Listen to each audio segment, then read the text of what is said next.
What's up, you guys? It's Graham here. So don't ask me how this happened, but this morning I got insanely sidetracked looking through all of my previous YouTube videos. And wow, I talk a lot about the worst things that have happened to me. If you don't believe me, check this out. Like, here's the time where I evicted a tenant, the time where I quit my job because I hated it so much, the worst money mistakes you can make in your 20s, my worst financial mistakes, my dumbest money purchases, my 3 biggest mistakes so far in real estate. You get the idea. The list goes on if you want to search for it and get as sidetracked as I did. Some of those old videos are pretty cringy too, but we'll save that for another time. Anyway, after I saw all of these mistakes, I realized I gotta break the cycle, turn this upside down, and talk instead about the best things you could be doing in your 20s, the best purchases that will make you the most money possible, and also the purchases that I have personally made that have helped me out tremendously in terms of building my income and growing my net worth. Not to mention, all of these are things that nearly anyone can work towards and achieve in their 20s, unless you're like 29 and a half right now, in which case you might be a little bit too late on some of these. I really need to start making videos about things you can accomplish in your 30s. But even then, this list is meant to be as practical as possible based off my own experience. And all of this begins once I move this camera over to the chair right over there so I can switch scenes. So I'm gonna go ahead and do that right now. There we go, that's better. The first best purchase to make in your 20s is an investment towards your career that will make you more money. Now yes, I realize this sounds like the typical generic yada yada whatever filler that people throw in YouTube videos. I'm sure people get really tired of hearing that the best investment is in yourself. I get it. Sorry about that, I agree, it gets annoying. But also, I would be lying if I left this part out or said it didn't have any importance whatsoever. Because my first actual investment in myself, besides me going and buying self-help books that ended up actually making me a crap ton of money, was me spending a few $100s to go and get my real estate license. At the time, I didn't know what I wanted to do with my life, I did not have a ton of money, and I thought me getting my real estate license would be my best chance at making money without being confined to an office all day. Little did I know, the few $100s I spent getting my real estate license would be the entire foundation of where I am today. If it wasn't for that, I never would have become a real estate agent, I would not have learned about the real estate market, I never would have had enough money to invest in real estate during the recession, I never would have had that experience to talk about when I first started making YouTube videos, and without it, I doubt I would be here today. It's funny sometimes how one small choice can completely alter the entire path of your life, like smashing the like button for the YouTube algorithm, and for me it was getting my real estate license and smashing the like button for the YouTube algorithm. Now don't get me wrong here, I'm not saying or implying that everyone should go and get their real estate license, because I don't want the extra competition. I'm kidding, but no, seriously, you could apply this to whatever you want to do. If it happens to be real estate though, go and get your real estate license. If you want to get into a trade, go to a trade school. If you want to start your own business, spend some money going and learning how to do that. And if you're starting off from the very bottom, really think to yourself what you enjoy doing, what your passions are, where you see yourself in the future, and then find career opportunities that fit that. And really, in your 20s, the best purchase is all just about increasing your income. I really believe your 20s are a time to work your ass off. Don't be stupid, be smart with your money, invest as much as you can, and solidify the entire foundation of your career. Then after that, it's all about just growing and maintaining your career so that way you can continue investing, and then one day you'll make enough money from all of your investments to pretty much fund whatever you want to do without you having to work anymore, unless you want to work, in which case just keep working, that's totally fine. But it really does all start with an investment in yourself that helps make you more money. And if you're just completely lost and you have no idea where to begin, just go and read the books, Think and Grow Rich, The 4-Hour Workweek, and Rich Dad, Poor Dad. Trust me, I've read those books multiple times, it's life-changing, and that's going to be enough to get the ball rolling and get you so amped up for the future you're not going to know what to do with yourself. Or actually, you will know what to do with yourself after you read those books. So just go and read those books if you haven't done that already. Next, the second best financial purchase to make in your 20s, assuming you don't already live in a place with really amazing public transportation, is a reliable used car. This is actually the first thing I really bought for myself when I started my career. I saved up all of my commissions from renting houses and apartments and then used the money I had saved up from working part-time throughout high school to put that towards buying a 2005 Toyota Prius with like 80,000 miles on the clock. I think I paid about $6,500 for it, and that was the car that I owned for nearly 4 years. That car never once broke down, it cost almost nothing in gas, insurance was dirt cheap, and I lost almost no money in depreciation by the time I got rid of it. Like at the time, I could never understand why people my age were out there buying or leasing really expensive cars when instead they could just use use that exact same payment towards buying something that they would be able to own outright within a year. And sure, even though a 2005 Toyota Prius is not glamorous by any means, it's not like the ladies are coming up to me and it's like, wow, Graham, nice Prius, is that yours? You know, it did the trick and it served its purpose. Which is why I strongly advocate for anyone in their 20s, put your ego and pride aside and just get a reliable used car that is not going to depreciate in value, that is not going to cost you a lot of money, that just gets you from point A to point B. You'll have your entire life ahead of you to go and get cool cars, and if anything, you'll enjoy it much more not only having waited for it, but also buying it when it doesn't cost you so much money financially. For example, over 4 years, that car only lost about $1,500 in value, which means, in other words, it cost me only $1 a day plus the cost of gas, insurance, and maintenance to own a car that I was able to drive for 12,000 miles a year. If you compare that to almost any other car I could have driven, that car saved me at minimum $2,000 a year at a time where the markets were at all-time lows and I could go and use that money instead to invest and make me way more money. And that's why I suggest you do the exact same. There's a multitude of really great, reliable used cars out there that have already seen the bulk of their depreciation and not going to cost you much money outside of gas, maintenance, and repairs. And then, of course, with all the money that you're able to save, you could use that towards these next few things on the list. Now, the third purchase on this list is really something I should have mentioned earlier from the very beginning, but only people who get to this point in the video will completely understand that the best purchase you can make in your 20s is to smash the like button for the YouTube algorithm. However, you gotta make sure to smash it an odd number of times. I know some people want to smash it twice or 4 times, but that actually unsmashes it, and that's bad. So you gotta make sure to smash it 1, 3, 5, 7, or 9 times for the best result. And once you do, I'm gonna be doing my best to respond to your comments with a little smiley face like this one. Okay, no, seriously, the third best purchase I highly recommend you make in your 20s is going and hiring a CPA when you go and file your tax return. Which, by the way, the tax deadline is April 15th, so if you haven't done this yet, then this is the perfect point in the video. Here's the thing, taxes are insanely complicated, way more than they ever need to be. And this is coming from someone who enjoys learning about taxes and figuring out all the intricacies of the system. And I still can't even comprehend half the time how it's worded. Not to mention, there's a lot of the tax code that's completely open to interpretation. So if you want to make sure you're maximizing the benefits of everything you're allowed to do, within the law, of course, hire a really good CPA. My philosophy with this is that generally a good CPA will, at worst case scenario, at least pay for themselves. And that is the worst case, and the best case is that a good CPA is going to end up saving you way more money than you pay out. And for me, hiring someone like this has saved me a lot of money. I was able to get set up with an S-Corp, maximize my deductions, properly schedule depreciation, and apply everything I am entitled to. There's so many things that I did not know about that I did not even know existed. And there are literally professionals out there who do this full-time around the clock for decades, who can give you all of their experience for a really good price. Trust me on this, taxes are something that you should at least just try to understand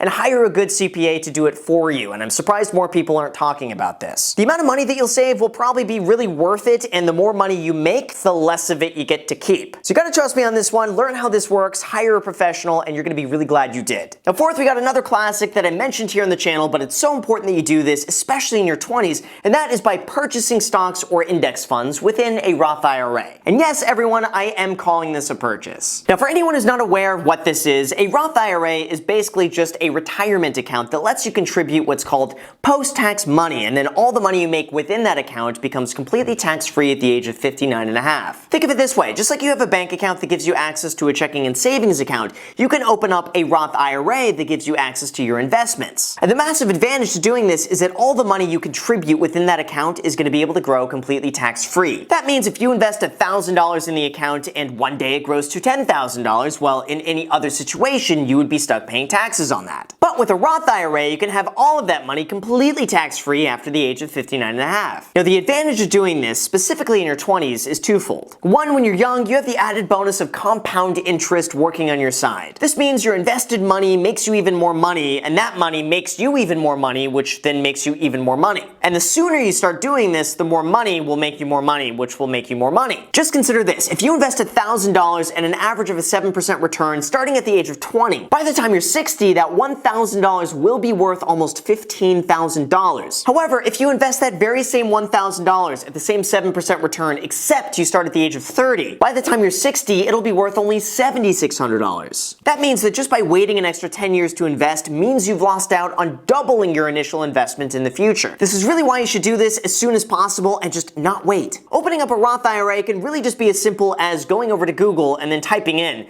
how to open up a Roth IRA. And second, the other advantage of doing this in your 20s is that, like I said, you invest with post-tax money, meaning that taxes have already been taken out of what you have left over. And most likely in your 20s, you're not going to be earning a lot of money, which means you're not going to be in as high of a tax bracket as you will be later when you're earning more money, which means you'll have more money left over to invest.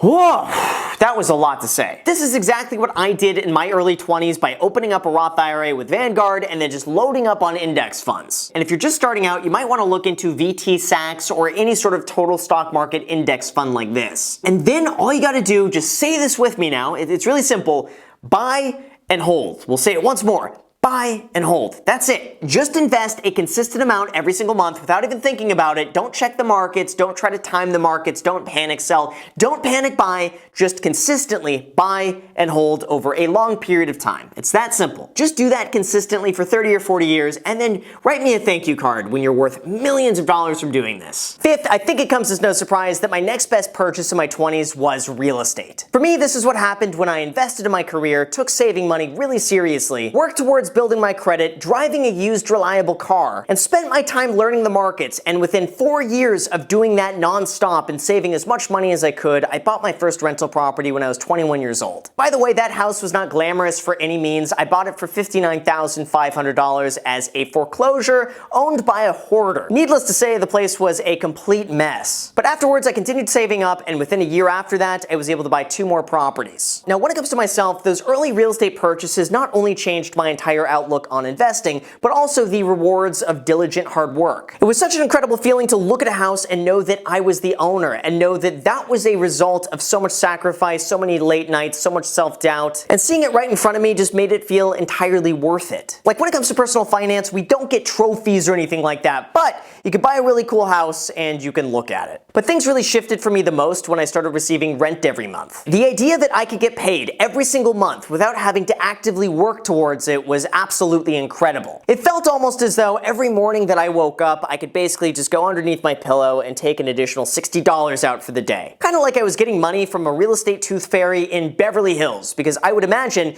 is that how much kids are getting paid for teeth in Beverly Hills? I wonder. Anyway, just knowing that every single day I would wake up and have another $60 in my bank account from rent was just such an incredible feeling and really lit the fire for me to work even harder. So I highly recommend, if this is something you're interested in doing, work towards doing this in your 20s. And if you're curious now about how to do this, here is your next step. That leads us to one of my best financial purchases of all time, and something that I highly recommend everyone do, especially in your 20s, and that would be to buy a 2 to 4 unit property, move into one of the units, and then do what I call house hack. Now, house hacking is a term where you buy a property that has multiple units, you move into one of the units, and then you rent out the others to cover your cost of ownership of the building. For example, you might be able to buy a triplex for 20% down, move into one of the units, and then rent out the other 2 to pay your mortgage for you, essentially giving you a free place to live. This is something that I started doing a few years ago, and I gotta say, this has been one of my best financial experiences ever. I was able to buy a duplex in the center of Los Angeles that I was able to fix up. And between the rent I receive in the other unit, the equity I get by paying down the mortgage, and also all the tax write-offs,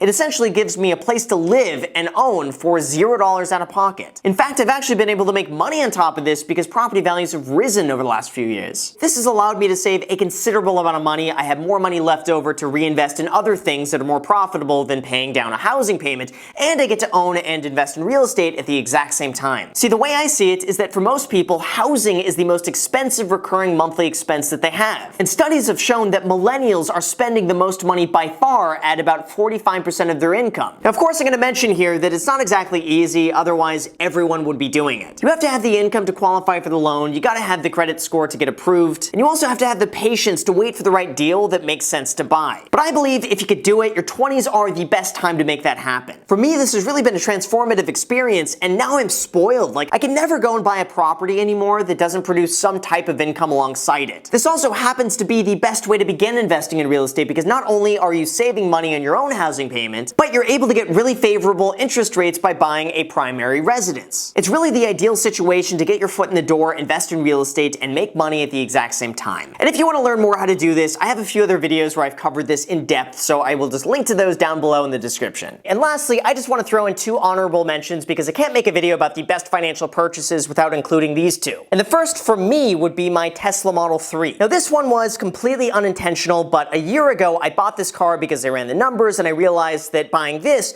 would be so much less expensive when you accounted for tax write-offs and rebates than pretty much any other thing I could buy. Little did I know though that my review on that Tesla would become my single most viewed video on YouTube with over 6.3 million views and earn almost $56,000 in ad revenue from a single video. Not to mention all the new subscribers that have come in from watching that. And my entire out-of-pocket cost to own that car at the time was just under $5,000 for sales tax, license, and registration, which meant I was able to get a 1,000% return on my money just for buying the car. Now obviously me going and doing this was entirely lucky. I was not expecting it and that was not the intention. You can't really replicate that, but I did want to mention it here in hindsight that for me, that was easily one of the best purchases I think I have ever made. And second, speaking of honorary mentions, I can't make this video without talking about my very near and dear Mr. Coffee coffee maker. I've been making my own coffee at home for well over a decade now at a cost of about 20 cents a cup, compared to the horrible $4 a cup of coffee at Starbucks, which is a ripoff. So in terms of something you could buy that's going to end up saving you a lot of money, this is it. If anyone wants to know the secret towards being so energetic on YouTube videos and getting so much done in a limited time during the day,